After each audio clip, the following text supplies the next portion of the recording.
দর্শক স্বাগত বিজনেস টাইমসের সঙ্গে আছি আমি রিয়াজ সাজান। গেল দিন পয়লা বৈশাখের প্রথম দিনে বাংলাদেশের ইতিহাসে একটি নতুন অধ্যায় শুরু হয়েছে কৃষকদের জন্য স্মার্ট কার্ড বিতরণ কর্মসূচি, যেটি বিএনপির রাজনৈতিক ইশতেহারের মধ্যেও ছিল এবং এই কৃষক কার্ডের মাধ্যমে যারা প্রকৃত কৃষক তাদেরকে সার, বীজ, অন্যান্য ভর্তুকি সহ নানা সুবিধার পাশাপাশি বছরের কখনো কখনো আর্থিক সুবিধাও দেওয়া হবে এই কার্ডের মাধ্যমে।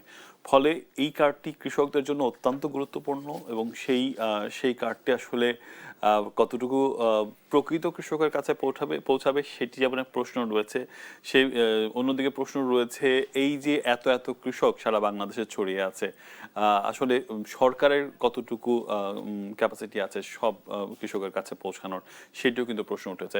ফলে আজকে আমরা আলোচনার বিষয় নির্ধারণ করেছি স্মার্ট কার্ডে কৃষকের ভাগ্য বদল কতটা সম্ভব। এই বিষয়ে আমাদের সাথে কথা বলতে আজকে রয়েছেন টেকসই অর্থনৈতিক উন্নয়ন বিশ্লেষক আছেন মিজানুর রহমান, আমার সাথে আছেন বাংলাদেশ কৃষি সাংবাদিক ফোরামের সভাপতি জনাব শাহানুর সাইদ শাহিন। আপনাদের দুজনকে স্বাগত জানাচ্ছি। ধন্যবাদ। নিশ্চয়ই এটা একটি বড় উদ্যোগ। আমরা দেখলাম যে এই যে সাহসী উদ্যোগ, শুধু বড় না, সাহসী উদ্যোগ যে কৃষকদের মধ্যে কার্ড বিতরণ করা এবং এই প্ল্যানটা করা, কিন্তু এটার বাস্তবায়ন তো আমার মনে হয় যে খুব সহজ বিষয় না। কারণ দেশে কৃষকের সংখ্যা কতটা সেটাও যেমন নির্ধারিত না, এবং কোন ধরনের কৃষক, ছোট কৃষক আছে, বড় কৃষক আছে। আপনি ছোট কৃষকের সুবিধা দিতে গিয়ে বড় কৃষককে আপনি কিন্তু বলতে পারেন না যে তাদেরকেও তো কোনো না কোনোভাবে এই সুবিধার আওতা বা কোনো রকম তাদের সুযোগ দিতে হবে। তো সেই ক্ষেত্রে এই পুরো প্রকল্পটা কেমন ভাবে দেখছেন? প্রথমে সাইদ শাহিন, একটু আপনার থেকে দিয়ে শুরু করি। হ্যাঁ, ধন্যবাদ আপনাকে, ধন্যবাদ দেশ টিভির দর্শকদেরকে। আপনি যেটি বলছিলেন আসলেই এটি একটি সাহসী উদ্যোগ। সাহসী উদ্যোগের পাশাপাশি আমি এটি বলবো যে বাংলাদেশের এখনো পর্যন্ত রাজনৈতিক অঙ্গীকারের ক্ষেত্রে যদি কোনো জনবান্ধব উদ্যোগ থাকে, এটি সবচেয়ে বড় উদ্যোগও বটে আর কি। তো সেই উদ্যোগের নেওয়ার ক্ষেত্রে যে ধরনের বিষয়গুলো নিয়ে কাজ করা দরকার, সেটি নিশ্চয়ই সরকার কর্তৃপক্ষ তাদের মতন করে চিন্তা করছে। কিন্তু আপনি একটা বেসিক কোশ্চেন করেছেন, সেটি হলো আসলে বাংলাদেশের এখনো পর্যন্ত কোনো জরিপে কৃষক কতজন এটি আমরা কেউ জানি না। ফলে এই উদ্যোগটি কিভাবে বাস্তবায়ন হবে সেটি একটি বড় চ্যালেঞ্জ হয়ে দাঁড়াবে আমার মনে হয় ভবিষ্যতের ক্ষেত্রে। দ্বিতীয়টি হলো যে আমরা কৃষক আসলে কি চায়, কৃষকের কি প্রয়োজন, সেই নিড বেজ অ্যাসেসমেন্ট এই প্রকল্পের মাধ্যমে হচ্ছে কিনা।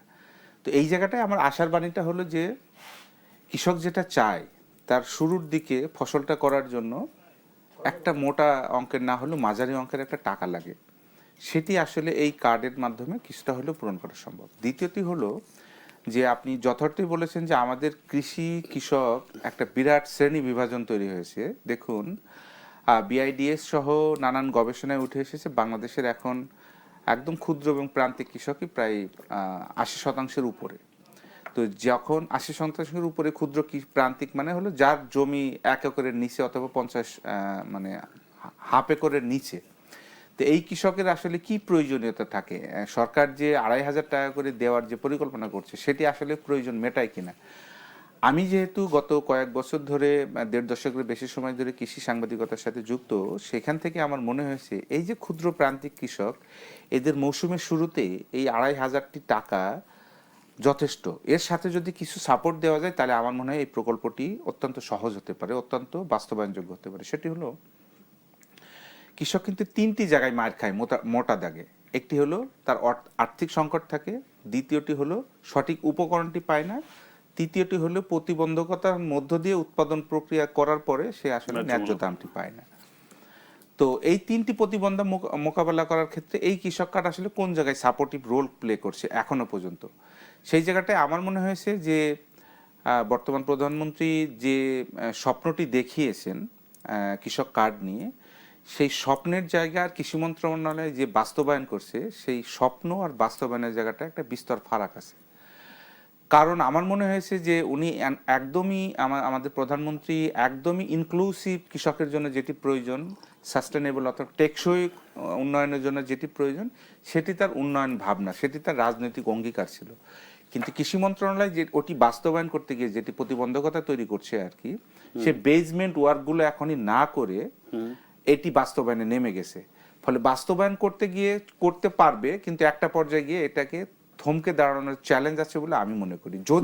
জি যদি না কৃষকের সংখ্যাটা নির্ধারণ করে, কৃষি স্মার্ট কার্ডটা দিয়ে কৃষি উপকরণ পণ্যের ন্যায্য মূল্য কিভাবে পাবে সেটির একদম গাইডলাইন তৈরি করা, পাশাপাশি আর্থিক সংকটটা কিভাবে মোকাবেলা হবে সেই জায়গাগুলো যদি চিহ্নিত না করা হয়। আমি আপনাকে এখানে একটু থামাই।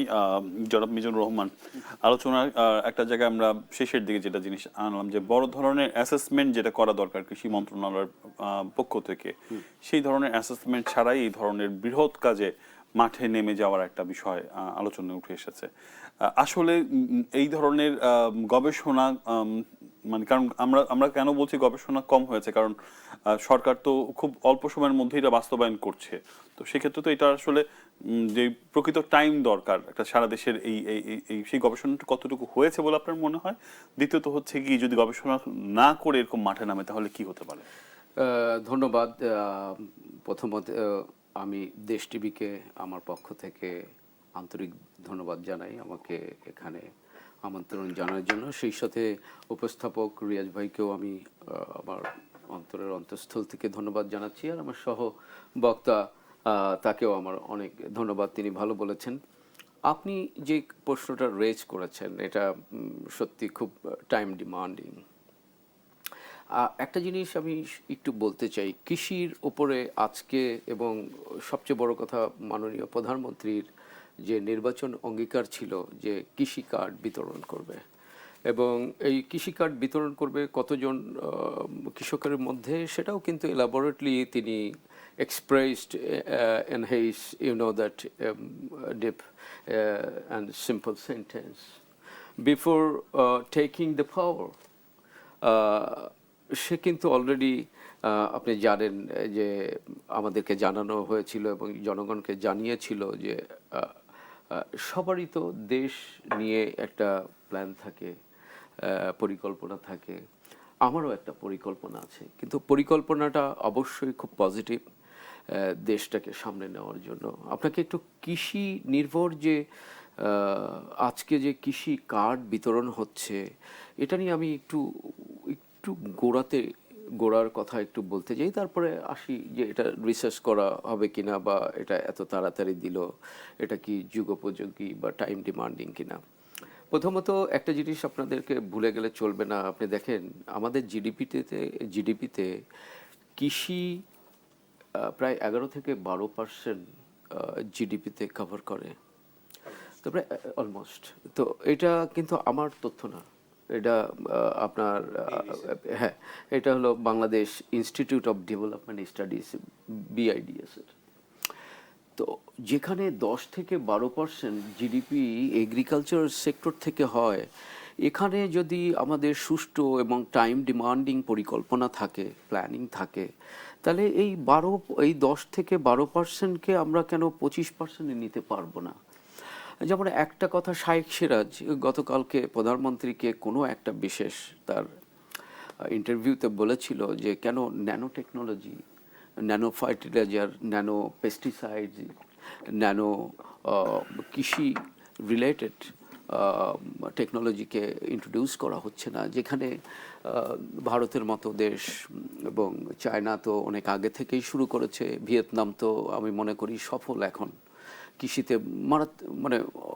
মানে অতুলনীয় এবং অভাবনীয় সাফল্য দেখিয়েছে। সেখানে আমার মনে হয়, আমি দৃঢ় বিশ্বাস করি যে যদিও এটা খুব খুব তড়িৎ হলো, কিন্তু এটা কিন্তু মাননীয় প্রধানমন্ত্রীর একটা নির্বাচনের ইশতেহার এবং অঙ্গীকার ছিল। আপনি জানেন যে রাজনৈতিক সরকার যারা ক্ষমতা চালায় তারা কিন্তু জনগণের পালসটা বোঝার চেষ্টা করে। আমার কাছে মনে হয়েছে আমাদের গত 55 বছরের যদি আমি ইতিহাস টানি, আমি টক শোতে কোনো সমালোচনা করতে আসতে চাই না, আমি চাই গঠনমূলক আলোচনা করতে, যেখান থেকে জাতি এবং ক্ষমতায় যারা আছেন তারা যেন আমাদের কাছ থেকে কিছু নিতে পারে এবং টেবিলিং করে সামনের দিকে আগাতে পারে। এবং আপনার প্রশ্নটার রেশ ধরে আমি বলতে চাই, দেখেন তিনি যে কথাটা বলল এটা যদি সত্যি হয় এবং এটা যদি সুষ্ঠুভাবে যদি এটা বাস্তবায়িত হয়, তাহলে এটা আমার কাছে মনে হয় 10-20% জিডিপিতে কভার করা খুব একটা ব্যাপার না। এখানে আমরা একটা জিনিস দেখলাম যে আমরা অনেক সময় যে রাজনৈতিক দলগুলো নানা ধরনের ইশতেহারের সময় নানা ধরনের বক্তব্য দিয়ে আসে এবং সেটা বাস্তবায়ন হয়তো অনেক ধীর গতিতে উদ্যোগ নেওয়া হয়, কিন্তু এই যে ত্বরিত গতিতে উদ্যোগ নেওয়া হয়েছে সেটিও কিন্তু একটা ইতিবাচক জায়গা বলে আমার মনে হয়। এবং একই সাথে এটি কিন্তু এমন হয়েছে যে মাত্র অল্প কিছু সংখ্যক কৃষকদের দিয়ে শুরু করেছে, বলা হয়েছে যে 5 বছরে এটি পৌঁছাবে প্রায় 2,75,00,000। তার মানে হচ্ছে গিয়ে 5 বছর না, আমি একটু হ্যাঁ। কারেকশন করি, বলেছে 4 বছরে। 4 বছরে 2,75,00,000 কৃষকের হাতে এই কার্ড বিতরণ করবে এবং শুরুটা করা হয়েছে গতকালকে। আমি একটু বলে নেই, হ্যাঁ, হ্যাঁ। একটু ইন্টারাপ্ট করছি, মনে কিছু করে না, না, না, সমস্যা নেই। আপনার দর্শকরা আসলে সঠিক তথ্যটা চায়। প্রধানমন্ত্রী তার ছোট্ট ইন্টারভিউতে কিন্তু জনগণকে বেশ ভালো তথ্য জানিয়ে দিয়েছেন। সে বলেছেন যে আজকে পহেলা বৈশাখ, এই বৈশাখটার আসলে শুরু এবং ইতিহাস এবং উৎসটা কিন্তু কৃষক ঘেরা। তো তার জন্য আমার এই কার্ডের বিতরণটা আমি পহেলা বৈশাখকে বেছে নিয়েছি। এটা নিঃসন্দেহে আমি বলবো আমার তরফ থেকে একটা মানে জনবান্ধব ইনিশিয়েটিভ। অবশ্যই আমি তাকে সাধুবাদ জানাই তার এই ইনিশিয়েটিভের জন্য। অ্যাট দ্য সেম টাইম তিনি বলেছেন যে আগামী 4 বছরের ভেতরে 2,75,000 মানে অন অ্যান অ্যাভারেজ 2,75,00,000 কৃষকের হাতে এই কার্ডটা বিতরণ করবে। এবং আমি আবার বলে রাখি যে এই প্রথম বিতরণ করলো 11টা উপজেলায়, টোটাল কৃষক ছিল 2200, তাদের ভিতরে বিতরণ করা হয়েছে 8 কোটি। আমি অন অ্যান অ্যাভারেজে আমি একটা হিসাব করে দেখলাম প্রায় 3600 টাকার উপরে পাচ্ছে এক একটা কৃষক পার পারসন। তো এটা নিঃসন্দেহে আমি মনে করি, দেখেন একটা জিনিস আপনাকে বলি, আমি কিছু উন্নয়নের কথা বলবো। উন্নয়ন মানে the definition, the connotation of development, it seems to be a vague narrative. এখন পর্যন্ত উন্নয়নের সঠিক ডেফিনেশন কেউ দিতে পারেনি। আপনার কাছে মনে হচ্ছে আমার বাড়ি 3 তলা হলে আমি ডেভেলপড, কিন্তু আর একজনের কাছে মনে হচ্ছে আমার তো 25 তলা থাকলে আমি ডেভেলপড। আপনি বলেন তাহলে ডেভেলপমেন্টের মানে সঠিক কনোটেশন পাওয়া কিন্তু টাফ। বাট ইন মানে কি বলবো, অন অ্যান অ্যাভারেজ আমরা একটা ডেভেলপমেন্টের একটা সূচক করতে পারি যে প্রতিটা দেশের একটা স্ট্রাকচারাল ডেভেলপমেন্ট দরকার। আমি ডেভেলপমেন্ট প্রসঙ্গে আসবো, আমি আপনার কাছে আবার সময় দিব। হ্যাঁ, তো আমরা যে জিনিসটা দেখলাম যে এই যে খুব স্বল্প পরিসরে কিন্তু উদ্যোগটা নিয়েছে এখন পর্যন্ত 10টি জেলায় মাত্র 22,000 কৃষককে টার্গেট করা হয়েছে। তো এটি এমন না যে সরকার খুব ত্বরিত গতিতে বৃহৎ কোনো আশ্বাস দিচ্ছে, মানে খুব অল্প অল্প সংখ্যক দিয়েই শুরু করছে। এবং এই যে অল্প সংখ্যক শুরু করা এই উদ্যোগটা অনেক সময় আমাদের এই রাজনৈতিক প্রেক্ষাপটে ভেস্তে যায় যখন আসলে রাজনৈতিকভাবে এইগুলো করা হয়। কারণ আমরা দেখেছি যে যখন টিসিবির কার্ড বিতরণ নিয়ে ইয়ে হলো তখন হচ্ছে যারা সচ্ছল তাদেরকে দেয়া হলো এর আগে, এবং রাজনৈতিকভাবে একই পরিবারকে 3-4 জনকেও দেওয়া হয়েছে। এই যে এই ধরনের বিক্ষিপ্ত যেই জিনিসগুলো হয়ে থাকে আর কি আমাদের রাজনৈতিক উদ্যোগগুলোতে, হ্যাঁ অনিয়মগুলো, সেটি আসলে কি আপনি কিভাবে বলবেন? একদমই সত্য কথা, এটি আমাদের কালচার, এটি বংশগতভাবে আমরা বহন করে আসছি। আমাদের ভিতরে নেপোটিজম থাকতে হবে, আমাদের ভিতরে দুর্নীতি থাকতে হবে, আমাদের ভিতরে অস্বচ্ছতা থাকতে হবে। তো আমি এই জায়গাতেই 3টি শঙ্কার জায়গা আছে, 3টি ভালো জায়গা আছে, আমি সেটি একটু বলতে চাই। প্রথমত হলো যে শঙ্কাটাই আগে বলি, তারপরে আমাদের ভালো দিকটাকে বলি। শঙ্কার জায়গাটি হলো, দেখুন কার্ড নিয়ে ইতিমধ্যে কিন্তু গুজব এবং অপতথ্য প্রচার শুরু হয়ে গেছে। এটি সরকারি রাজনৈতিক দলের যেমন একটা দুর্বলতা থাকে, আবার সরকারি দলের বাইরে যারা থাকে তাদের ভিতরে একটা মানে এটি নিয়ে রাজনীতির একটা খেলা চলে আর কি।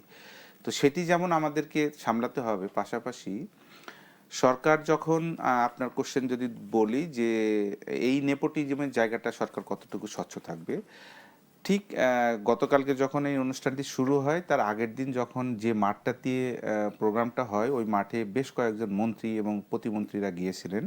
সেখানে স্পষ্টতই আমি কৃষিমন্ত্রীর বক্তব্য শুনেছি এবং স্পষ্টতই বলেছে এটি রাজনৈতিকভাবে কোনোভাবেই মোড়কীকরণ করা হবে না কিংবা রাজনৈতিক উদ্দেশ্যে এটি ব্যবহৃত হবে না, প্রকৃত কৃষকরাই পাবেন। আমি তার কথার উপরে আস্থা রেখেই এই জায়গাটিতে স্বস্তি পেতে চাই।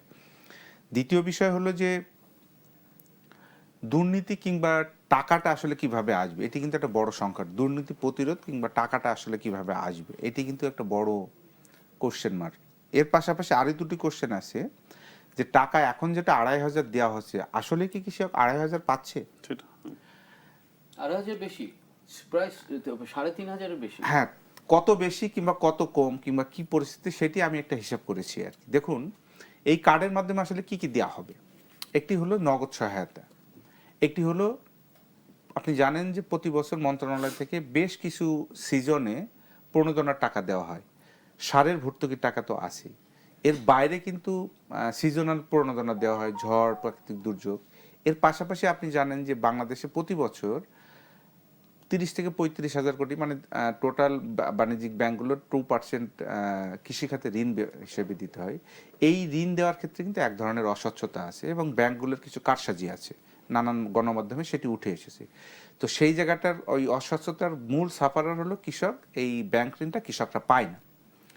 এখন যদি সরকার যে কাজটি করেছে যে একজন কৃষক তার একটা মৌসুমে 10,000 টাকা প্রয়োজন, সে যদি 2,500 টাকা সরকারের কাছে ক্যাশ পায়, 2,000 টাকা ভর্তুকি পায়, তাহলে তার আর নিট থাকে হলো 5,000 টাকা, 4,500 5,000 টাকা। সেই 5,000 টাকা কিন্তু ইজিলি সে ব্যাংক থেকে ঋণ নিতে পারে, কিন্তু ওই জায়গাটা কিন্তু এখন কোনো কৃষক ওইভাবে পারে না। গত সরকারের আমলে শ্বেতপত্র প্রণয়ন কমিটিতে উঠে এসেছে যে কৃষক ঋণ নিতে গেলে অর্ধেক টাকা দিয়ে দিতে হয় আর কি, কিংবা অন্যভাবে 900 হয়। তো আমরা এমনও আলটিমেটলি দেখেছি বিকাশে যখন টাকা দেওয়া হয় কিছু টাকা রেখে তারপর রেখে দেওয়া হয় আর কি। তো এই ধরনের অস্বচ্ছতা আছে। ফলে এই স্মার্ট কার্ড বা কৃষি কার্ড যদি ওটিকে বিবেচনায় নেয়, তাহলে আমি দেখলাম যে একজন প্রান্তিক কৃষক 12 থেকে 14,000 টাকা এই কৃষি কার্ডের মাধ্যমে পেতে পারে আর কি। তো সেই সার্বিক কার্যক্রমটা নির্ভর করছে কিন্তু সরকার আসলে এই কার্যক্রম বাস্তবায়নের ক্ষেত্রে কিভাবে অর্থায়নটা করছে, সেই অর্থায়নটা নির্ভর করবে আবার কত সময়ের মধ্যে এটি বাস্তবায়ন হবে। আমরা আমরা এই প্রসঙ্গে আবার আলোচনা করব, আমাদের হাতে একটু বিরতির সময় হয়েছে, যেটি লক্ষণীয় বিষয় আমার কাছে মনে হয় যে যেভাবে ভর্তুকির চাপ বাড়ছে, সরকার কিন্তু এমনিতেই কৃষিতে ভর্তুকি দিচ্ছে, তার মধ্যে এটা এক ধরনের ভর্তুকি হিসাবে আসবে। একই সাথে আমাদের কিন্তু এখন নতুন করে জ্বালানিতে প্রচুর ভর্তুকি দিতে হচ্ছে। তো এত ভর্তুকির চাপ সরকার নিতে পারবে কিনা এবং শেষ পর্যন্ত বাস্তবায়ন করতে পারবে না, সে কিন্তু আলোচনার বিষয় রয়েছে। একটা বিরতি নিয়ে এসে আপনাদের কাছে আসছি। দর্শক, চলছে বিজনেস টাইমস, একটা বিরতি নিচ্ছে, ফিরছি কিছুক্ষণ পর, সঙ্গে থাকুন।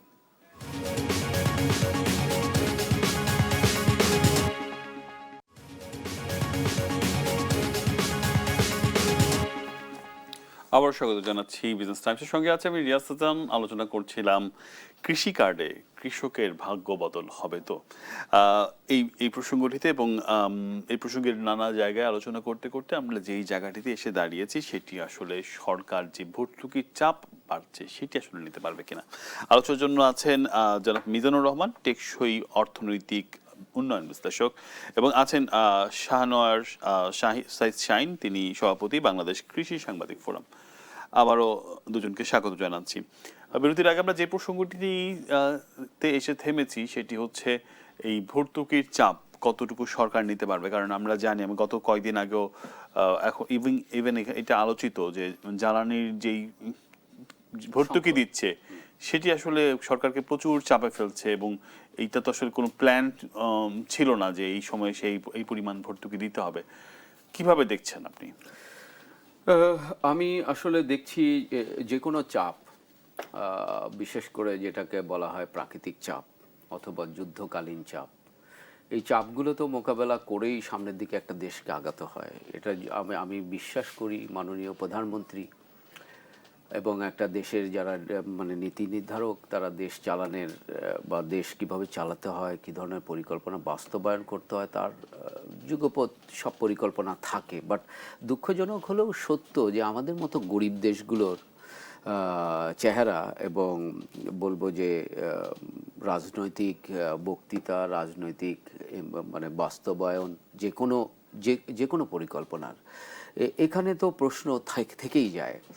কিন্তু আমি বলতে চাই যে যে কোনো উদ্যোগকে, মহতী উদ্যোগকে তো আমাদেরকে মানে মানে কি বলবো, তাদেরকে স্যালুট জানাতে হবে, তাদেরকে তো ইন্সপায়ার করতে হবে, তা না হলে তো আসলে থেমে যাবে। যেহেতু আপনাকে তো আমি শুরুই করলাম যে আমাদের জিডিপির 10 থেকে প্রায় 12% কৃষি সেক্টর থেকে আসে, এবং এই কৃষিকে আপনার যে কোনোভাবেই উন্নত করতে হবে। প্রথমত কথা হলো যে এই ভর্তুকিটা চাপ বা এই যে আরও যে প্রণোদনা দিচ্ছে এই যে কৃষি কার্ডের মতো এত টাকার একটা মানে পরিকল্পনা বা প্রকল্প হাতে নিল সরকার, এটা বাস্তবায়ন করতে যেয়ে কোনো ঘাটতি হবে কিনা, দেশ কি পিছিয়ে যাবে কিনা, মূলত প্রশ্নটা তো আপনার তাই।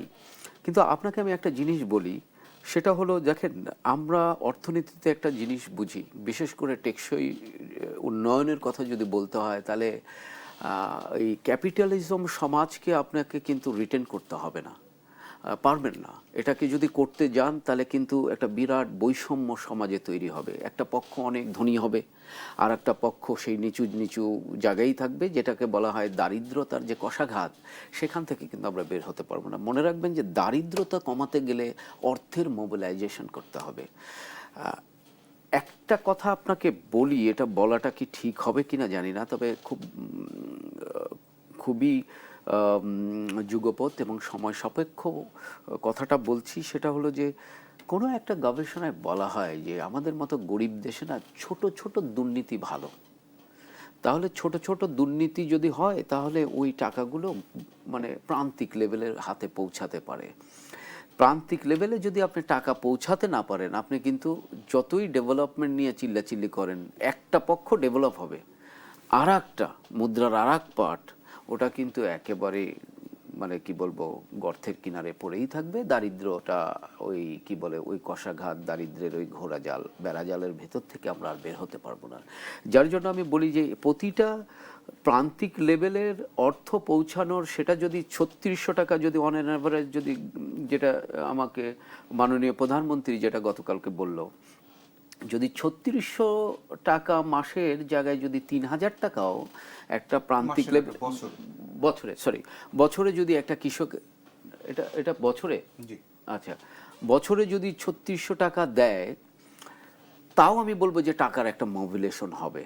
এটার মানে আপনার শর্ট টার্ম গোল আপনি হয়তো বা অ্যাচিভ করতে পারবেন না, বাট লং টার্ম যদি আপনার পরিকল্পনা থাকে সেটা কিন্তু আপনার ধীরে ধীরে অ্যাচিভ হবে। যার কারণে এই পরিকল্পনাকে, এই যে টাকা, এই যে কৃষক কার্ড বিতরণ, এটাকে আমি সাধুবাদ জানাচ্ছি। এবং এবং আরেকটু কথা বলতে চাই, এর সাথে সাথে এইটা পৌঁছানোর জন্য কিছু মেকানিজম আছে।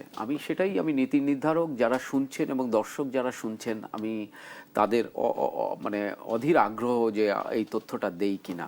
সম্ভবত তথ্যটা হলো যে আমাদের দেখেন, আমাদের দলীয়করণ একটা বড় মানে বাধা।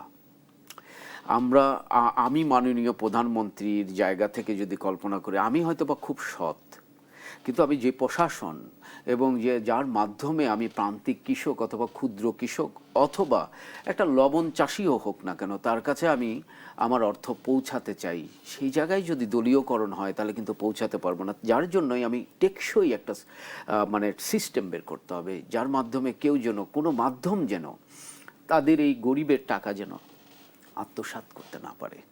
তার জন্য আমার মনে হয়, দেখেন আপনি একটা চিন্তা করেন, আমার একটা মানে প্রস্তাবনা, একটা সিম 50 টাকার একটা মানে মোবাইলের সিম কিনতে গেলে আমাদের কিন্তু আঙুলের ছাপ লাগছে, তাই না? কিন্তু আমরা যেখানে জমি রেজিস্ট্রি করতে গেলেও আমাদের আঙুলের ছাপ লাগে না, যার কারণে একজনের জমি আর একজন বিক্রি করে ফেলে। তো আমি মনে করি যে এই যে কৃষিকার্ড, এই কৃষিকার্ডটা যেন যার টাকা, যার অর্থ তিনি যেন তুলতে পারে, তার যেন আঙুলের ছাপের ব্যবস্থা থাকে, তার জন্য মানে কি বলবো, তার জন্য পরিচয়পত্রটা যেন খুব যাচাই বাছাই এবং খুব ভালো মতো স্ক্যান করে সিস্টেম করা হয়, যেন কেউ, কোনো মিডিয়া, কোনো চ্যানেল, কোনো দলীয়করণ, কোনো নেপোটিজম, কোনো মানে কি বলবো দুর্নীতিগ্রস্ত চ্যানেল যেন তাদের এই মানে টাকার অর্থের, মানে আমার কথা হলো 100 টাকাও যেন আত্মসাৎ না করতে পারে। আপনি বলছিলেন যে, কিন্তু আমরা যেখানে স্মার্ট কার্ডের কথা বলছি, ডিজিটালের কথা বলছি, সেখানে আসলে এই ধরনের দুর্নীতি এখন হওয়াটা খুবই খুবই মানে আমাদের জন্য শুভকর না। সেটি যেমন সত্য, আরেকটি সত্য হচ্ছে কি, আপনি বলছেন ক্ষুদ্র পর্যায়ে দুর্নীতি হয়তো প্রান্তিক পর্যায়ে টাকাটা পৌঁছাবে, কিন্তু ক্ষুদ্র পর্যায়ে দুর্নীতি তখনই হয় যখন আমার মানে মাথায় যারা আছেন তারা দুর্নীতি করেন, কারণ দুর্নীতিটা এইভাবে ছড়িয়ে পড়ে। তো সেই প্রসঙ্গ কিন্তু দেখতে হবে। একটু আপনার কাছে আসতে চাই জনাব শাহিন, সেটা হচ্ছে এই যে আমরা বলছিলাম যে ভর্তুকির চাপের বিষয়টি, যে ভর্তুকির চাপটা আসলে সরকারের উপর যেভাবে পড়বে সেটি আসলে শেষ পর্যন্ত এই প্রকল্পটা চালিয়ে নেওয়া যাবে কিনা, এবং একই সাথে আপনাকে মনে করিয়ে দিই এই যে কৃষি যান্ত্রিকীকরণ প্রকল্প একটি খুবই ভালো উদ্যোগ এবং এটার সুফল আমরা খুব অল্প সময় পেয়েছি, তারপরেও আমরা এত বড় প্রকল্পকে রান করতে পারিনি শুধুমাত্র দুর্নীতির কারণে। এই যে দুর্নীতি, বিশেষ করে সরকারি পর্যায়ে দুর্নীতি, নামে বেনামে এই এই এই কৃষি যন্ত্রপাতির টাকা চলে গেছে, এই যে এইরকম হলে তো আসলে এই ধরনের বড় প্রকল্পগুলো দিন শেষে কৃষকের ভাগ্য বদল করতে পারে না। কি বলবেন? আপনি 3টি কোশ্চেন করেছেন, একদম ভ্যালিড কোশ্চেন। একটি হলো যে প্রকল্পটি ভর্তুকি টাকায় কিভাবে চলবে কিংবা ভর্তুকির যে চাপ সেটি সরকার সামলাতে পারবে কিনা। তৃতীয়টি হলো যে আমাদের দুর্নীতির যে মাধ্যমগুলো আছে। এই যে আমি একটু ভাইয়ের কথার সাথে একটু ছোট্ট দ্বিমত পোষণ করি, সেটি হলো দলীয়করণ বলতে আমরা যেটিকে বুঝে থাকি আর কি, সেই দলবদ্ধ জিনিসটা আমরা ঐতিহাসিকভাবে ধারণ করছি এখনো পর্যন্ত। ধরেন যে লোকটা বিএনপি করে সেই যদি কৃষিকাজ করে তাহলে কি সে কার্ড পাবে না? 43% মানুষ যদি ভোট দিয়ে থাকে তার মানে তো 43% মানুষের মধ্যে তো কৃষক তো আছে। এখন তাদেরকে যদি আপনি কার্ড দেন তাহলে কি সে কি দলীয়করণের অন্তর্ভুক্ত হবে? আমরা গণমাধ্যম সেটিকেই হাইলাইটেড করি। হ্যাঁ, সে যদি কৃষক না হয় তাহলে সে হলো যে এটির ক্ষেত্রে হতে পারে। আমার কোশ্চেনটি হলো এই জায়গায় যে দলীয়করণের বিষয়টি ঢালাওকরণ না করা আর কি, বরং সেখানে করা উচিত যে কৃষকটা 2,500 টাকা পাওয়ার কথা সে 2,500 টাকা পাচ্ছে কিনা, কারসাজিটা হচ্ছে কিনা যে 2,500 টাকা তোমাকে দিচ্ছি ওখান থেকে আমাকে 500 টাকা দিয়ে যাও, কিংবা তাকে হলো যে তোমাকে কাট করে দেবো এর জন্য আমাকে 5,000 টাকা দাও, এই ধরনের কাজগুলো হচ্ছে কিনা সেটি দেখা। তো আপনার কোশ্চেনে আমি আসি যে এটি যে সরকারের যে কার্যক্রমটি নেওয়া হবে এটি কিন্তু আমার যতদূর ধারণা এবং আমি যতদূর স্টাডি করে পেরেছি, যেহেতু এই কার্যক্রমে গতকালকে বলা হয়েছে প্রি প্রকল্প, তার মানে ডেফিনেটলি এটি প্রকল্পের অন্তর্ভুক্ত হবে। প্রকল্পের অন্তর্ভুক্ত হলে এটি উন্নয়ন বাজেট থেকে আসবে, ফলে এটি কিন্তু ভর্তুকি নয়। ফলে সরকারের একটি উন্নয়ন প্রকল্প থেকে এটি ব্যয় হতে পারে। ভর্তুকি দিয়ে আসবে নাকি উন্নয়ন প্রকল্পে সরাসরি অর্থ আসবে সেটি এখন আমরা স্পষ্ট না, কিন্তু আমি যতদূর ধারণা করছি এটি একটি বড় প্রোগ্রাম এবং এখানে অনেক অর্থের প্রয়োজন হবে, ফলে এটি ভর্তুকিতে আসবে না। হ্যাঁ, সরকারের এখন ভর্তুকির চাপ আছে। আপনি জানেন এখন জ্বালানি সেক্টরে প্রায় 50-60 হাজার কোটি টাকা বকেয়া রয়েছে। আমাদের কৃষিখাতে প্রতি বছর 15-20 হাজার কোটি টাকা গড়ে ভর্তুকি দিতে হয়েছে গত 2-3 বছরে। এইবারে যদি একটু কম, যেহেতু সার এবং অন্যান্য জিনিসের দাম তুলনামূলকভাবে কম, কিন্তু তারপরেও সেটি 10,000-এর উপরে। আবার সবচেয়ে বড় বিষয় হলো যে আমরা এলডিসি গ্রাজুয়েশন থেকে উন্নীত হতে হলে আমাদের এই ভর্তুকি কিন্তু আরো কমে আনতে হবে। ফলে IMF ওয়ার্ল্ড ব্যাংকের চাপ আছে। তো সব চাপ উপেক্ষা করে সরকার নিশ্চয়ই তার মেকানিজমের ভিতরে রেখেছে কৃষকের স্বার্থে হলেও। গতকালকে প্রধানমন্ত্রী যে কথাটি বলেছেন একদম টু দ্য পয়েন্টে, একদম কারেক্টলি পয়েন্টেড আউট যে এই দেশের কৃষক বাঁচলে, কৃষি উপকৃত হলে কৃষক বাঁচবে, কৃষক বাঁচলে দেশ বাঁচবে। তো সেটি যদি হয়ে থাকে তাহলে কৃষকের জন্য সর্বোচ্চটুকুই করবে, এটি হলো আমাদের মাননীয় প্রধানমন্ত্রীর ভিশন। সেই ভিশনটা বাস্তবায়নের ক্ষেত্রে আমরা অনেকগুলো প্রতিবন্ধকতা নিয়ে আলোচনা করলাম। সেই আলোচনার মধ্যে প্রেক্ষাপটও একটা আলোচনা হওয়া উচিত আমার মনে হয়। দেখুন, আমরা বলে থাকি যে বাংলাদেশে খাদ্য স্বয়ংবরতার একটা বড় নির্দেশক হলো প্রয়াত রাষ্ট্রপতি জিয়াউর রহমানের সময়। উনি কিন্তু দেখেন যে কি কারণে ওনার খাদ্য স্বয়ংবরতার বিষয়টি এসেছিল। 74-এর দুর্ভিক্ষের সময় মানুষজন যখন দিক বিদিক হয়ে গেছে, খাদ্য পাচ্ছে না, নানান অস্থিরতা তৈরি হচ্ছে, উনি তখন দেখলেন বাংলাদেশে প্রোডাকশনটা বাড়ানো, অর্থাৎ একটা দুর্ভিক্ষ পরিস্থিতি থেকে দেশকে খাদ্যের উৎপাদন বাড়ানোর দিকে উনি নজর দিলেন। বর্তমান প্রেক্ষাপট কি দুর্ভিক্ষের মতন নাকি দুর্ভিক্ষের চেয়ে ভয়ঙ্কর? আমার দৃষ্টিতে আমি গত 15 বছরের সাংবাদিকতার আলোকে যেটি পেয়েছি সেটি আমার কাছে মনে হয়েছে বাংলাদেশের কৃষিতে দুর্ভিক্ষের চেয়েও বড় রক্তক্ষরণ হচ্ছে। এটি আমরা আজ করতে পারছি না, কারণ আপনাকে আমি কিছু তথ্য দিই তাহলে আপনি বুঝতে পারবেন। কিন্তু আমি তথ্যটা নেওয়ার আগে বিরতির সময় হয়েছে, আপনারা ইভেন দুর্নীতি প্রসঙ্গটিও আলোচনা করা হয়নি, এটা বিরতি নিয়ে আসি। দর্শক, চলছে বিজনেস টাইমস, আলোচনার নানান দিক রয়েছে। আমরা এখনো আলোচনা করছি বিশেষ করে কৃষকের কাছে এই কার্ডের সুফল পৌঁছাবে কিনা এই প্রসঙ্গে। একটা বিরতি নিচ্ছি, সঙ্গে থাকুন।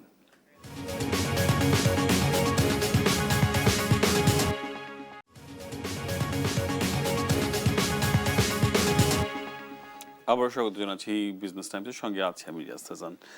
আলোচনা করছিলাম স্মার্ট কার্ডে কৃষকের ভাগ্য বদল হবে তো, এই প্রসঙ্গটি নিয়ে, এবং আমাদের সাথে আলোচনার জন্য রয়েছেন টেকসই অর্থনৈতিক উন্নয়ন বিশ্লেষক আছেন মিজানুর রহমান এবং আছেন বাংলাদেশ কৃষি সাংবাদিক ফোরামের সভাপতি জনাব শাহনেওয়ার সাইদ শাহিন। আপনাদের দুজনকে স্বাগত জানাচ্ছি আবারও। সাইদ শাহিন, আপনাকে তখন থামাতে হয়েছিল আমাদের বিরতির কারণে, আপনি কথাটা কন্টিনিউ করবেন এবং দুর্নীতি প্রসঙ্গটা আসবেন, যেহেতু আমরা নানা প্রকল্প নিচ্ছি, যেহেতু আমাদের মানসিকভাবে দুর্নীতি আমাদের ভেতরে আছে এবং এই পর্যায় থেকে আসলে এবং জনাব মিজানুর রহমানও বলছিলেন যে আমি সৎ থাকতে পারি, কিন্তু আমি তো যেই মাধ্যমগুলোর মাধ্যমে এই কাজটা করছি সেখানে তো সৎ মানুষ নাও থাকতে পারে। তো এই প্রসঙ্গটা কিভাবে আসলে উত্তরণ করা যায়? এই কার্যক্রমে মূল চ্যালেঞ্জটি হলো মানে স্বচ্ছভাবে বাস্তবায়ন করা।